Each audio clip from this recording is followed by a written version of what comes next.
नमस्कार दोस्तों, स्वागत है आपका हमारे official YouTube channel GS bye Neeraj sir में। स्क्रीन पे आप लोग देख पा रहे हैं यूपीट्रिपल कंप्यूटर ऑपरेटर रिक्वायरमेंट 2016 रिजल्ट 2021। 16 की वैकेंसी है, 2021 में रिजल्ट आ रहा है। अब आप सोच रहे होंगे इतना टाइम क्यों हो रहा है, तो मैं आपको पुनः बताना चाहूँगा। वर्तमान में सरकार, जब ये वैकेंसी आई थी तब सरकार किसकी थी? अखिलेश जी की थी, ठीक है, यानी समाजवादी गवर्नमेंट थी। 2021 जब इसका फाइनली रिजल्ट आ रहा है तब सरकार किसकी है? योगी जी की है, यानी कि बीजेपी की सरकार है। तो इन दोनों में डिफरेंस बहुत ज़्यादा हो गया और भर्ती इसलिए लंबित हो गई क्योंकि बहुत कम पोस्टें हैं। साथ ही साथ यूपीट्रिपल इन 5 सालों में बहुत कम ही भर्ती कंप्लीट करा पाई है। यूपीट्रिपल ने कोई भारी भरकम नोटिफिकेशन नहीं जारी किया 2017 के बाद अब तक। तो इसे निराशा भरी न्यूज़ ही मानी जाएगी, क्योंकि जो ये नोटिफिकेशन आप लोग देख पा रहे हैं यूपीट्रिपल कंप्यूटर ऑपरेटर 2016 की वैकेंसी, ये जब नोटिफिकेशन जारी हुआ था तब 79 पोस्टों पे जारी हुआ था। लेकिन आज की डेट में जब इसे देखा जा रहा है तो यहाँ पे 64 पद ही दिखा रहा है, ठीक है, 64 पद। Vacancy details, total post 64, general 16, SC 22, OBC 23 और ST के लिए 3 पोस्ट। तो वैकेंसी घटी तो घटी कहाँ से? 15 पोस्टें जो घट रही हैं तो ये 15 गई कहाँ से? ठीक है, तो इन्हें भी देखने की ज़रूरत है।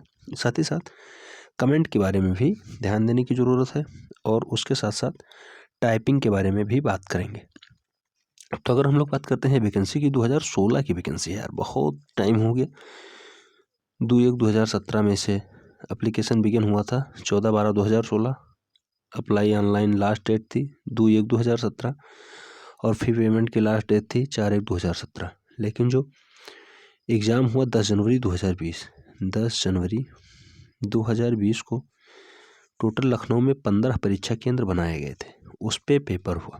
लेकिन जो 79 पोस्टें थी इसके लिए जो टोटल फॉर्म पड़े थे 13,590, 13,590 कह लो या 99 कह लो, 99 फॉर्म पड़े थे, 13,599 फॉर्म पड़े थे। आशुतोष मोहन अग्निहोत्री जी ने प्रेस विज्ञप्ति में ये डाटा जारी किया था। और जब 79 पोस्टों के लिए पेपर हुआ 10 जनवरी 2020 को, तो 10 जनवरी 2020 को 13,999 लोगों में से पेपर देने वाले जो बंदे थे, यानी कैंडिडेट्स थे, वो थे 4,128। 4,128 कैंडिडेट्स ऐसे थे जो कंप्यूटर ऑपरेटर के लिए 79 पोस्टों के सापेक्ष पेपर दिए थे लखनऊ में विभिन्न परीक्षा केंद्रों पे। टोटल 15 परीक्षा केंद्र बनाए गए थे।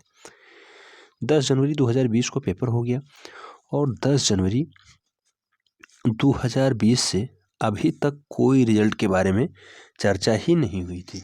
अब जाके किसी तरह से चर्चा की बात सामने आई, क्योंकि अभी लेटेस्ट में नोटिस आया। नोटिस में ये बात सामने आई कि रिजल्ट डिक्लेयर कर दिया गया है। कट ऑफ बताया गया जो, तो वो था कट ऑफ। जनरल के लिए इन्होंने 53 अंक निर्धारित किए हैं, 53।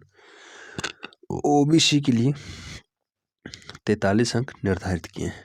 तो कट ऑफ में फॉल्ट इस टाइप से आया क्योंकि वैकेंसी घट गई, ठीक है। 64 पोस्टें वैकेंसी थी और जो हमने उस टाइम सर्वे करवाया था, ठीक है, तो 15,999 लोगों में जो 13,599 लोग थे उसमें से हमें लग रहा है कुछ बंदे ऐसे भी थे जो ये पेपर भी नहीं दिए। और पेपर देने वालों की संख्या कितनी थी? 4128 थी।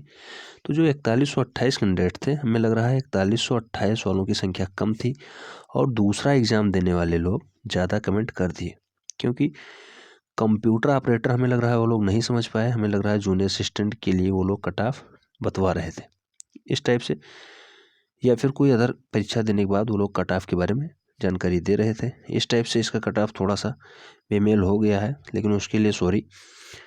अब हम बात करते हैं टाइपिंग के लिए। तो टाइपिंग इसमें जो है हिंदी के लिए 25 वर्ड पर मिनट है, जो हिंदी भाषा के लिए है वो 25 वर्ड पर मिनट है, ठीक है। और जो इंग्लिश भाषी हैं, इंग्लिश के लिए 40 वर्ड पर मिनट रखा गया है, ठीक है। तो 40 वर्ड पर मिनट और 25 वर्ड पर मिनट की आपकी टाइपिंग होनी चाहिए। टाइपिंग स्पीड आपको अच्छी करने के लिए मंगल या कुर्ती दो कोई भी फॉर्मेट अपनाएं, दोनों फॉर्मेट आपको उपलब्ध रहेंगे। दोनों फॉर्मेट में आप दे सकते हैं। ज़्यादातर चांसेस यही रहते हैं कि मंगल पे ही आपको टाइपिंग देने की ज़रूरत है, ठीक है। मंगल अक्सर अच्छा भी होता है, लेकिन कुछ लोग कुर्ती देव पे अपने हाथ आजमाए रहते हैं, तो कुर्ती देव का भी चांस रहता है। अब ये बेस करता है परीक्षा केंद्र के ऊपर। अगर आपकी टाइपिंग लखनऊ में ही होती है तो लखनऊ में कहाँ पे होगी भैया? ITI ITI है कपूरथला पे, वहीं पे अक्सर इसकी UPSSC की टाइपिंग होती है। पिकअप भवन लखनऊ की जितनी भी टाइपिंग हुई है वो ITI कपूरथला पे ही ज़्यादातर मामले में होती है। वहीं पे टाइपिंग अगर होती है तो टाइपिंग स्किल में वहाँ पे ये दोनों सुविधाएं उपलब्ध हैं।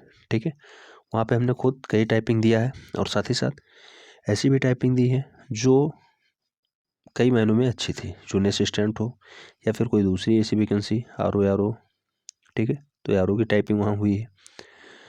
तो इस बेसिस पे वहाँ की जो टाइपिंग सेंटर है बहुत अच्छा है और उसमें कोई दिक्कत नहीं है। लेकिन जो ये पोस्ट का मामला आया कि ये 64 पोस्ट जाके बची है, तो इसमें 15 पोस्ट गया तो गया कहाँ। ठीक है, तो 15 पोस्टों का भी कोई ऑफिशियल नोटिफिकेशन नहीं आया है, ना ही आशुतोष मोहन अग्निहोत्री जी ने कोई ऐसा प्रेस कॉन्फ्रेंस करके बात भी कही हो कि ये 15 पोस्टें कहाँ गई। तो हो सकता है समय के अनुसार घटता या बढ़ता रहता है, किसी दूसरी वैकेंसी भर गई हो या फिर कहीं प्राइवेट सेक्टर के बंदे भर गए हों। तो ये तो जब नोटिफिकेशन आता है तब भी बताया जाता है कि वैकेंसी डिटेल्स में पोस्टों की संख्या घट या बढ़ सकती है, तो इसमें कोई आपत्ति भी नहीं कर सकते हैं। तो ये थी छोटी सी न्यूज़, कैसी लगी कमेंट के माध्यम से अपनी राय दें। और हाँ, टाइपिंग हिंदी आपको थोड़ा अच्छा करने के लिए 25 वर्ड बहुत हो गया है, समझ लो 25 वर्ड पर मिनट। जब आप अच्छी टाइपिंग करेंगे, 15 दिन लगातार प्रैक्टिस करेंगे, तब जाके हिंदी में आप 25 वर्ड पर मिनट कर पाएंगे। और इंग्लिश के लिए तो आप 40 वर्ड कोई बड़ी बात नहीं है, इसमें लोग 60 वर्ड पर मिनट करते हैं, उसमें कोई बहुत चौंकाने वाली बात नहीं है। बस टाइपिंग के ऊपर डिपेंड करता है आप कितना फास्ट कर लेते हैं। डेली बेसिस पे आप कुछ ना कुछ टाइप करते रहिए और जैसे ही आपका परीक्षा नज़दीक आए आप दिन में 3 से 4 बार टाइपिंग शुरू कर दें। बस आपको आँख मूंद के टाइपिंग ही करना है और फाइनली सिलेक्शन ले लेना है, इसके बाद कुछ नहीं है। ठीक है, वैकेंसी उससे बहुत ज़्यादा लंबित हो गई है, 5 साल डिले हो गया है। तो ये एक बड़ा फैक्ट माना जा रहा है कि 64 पोस्टें जो अब बची हैं इसमें कोई कटौती ना हो। ठीक है, 64 पोस्टों में कोई कटौती ना हो। तो ये सेशन आपको कैसा लगा कमेंट के माध्यम से अपनी राय दें। चैनल के साथ पहली बार जुड़े हैं तो चैनल को सब्सक्राइब कर लें, बेल आइकन को प्रेस कर लें, जिससे कि नोटिफिकेशन आपको टाइम से मिलती रहे और आप चैनल का भरपूर लाभ ले सकें। मिलते हैं नेक्स्ट सेगमेंट में, तब तक के लिए जय हिंद।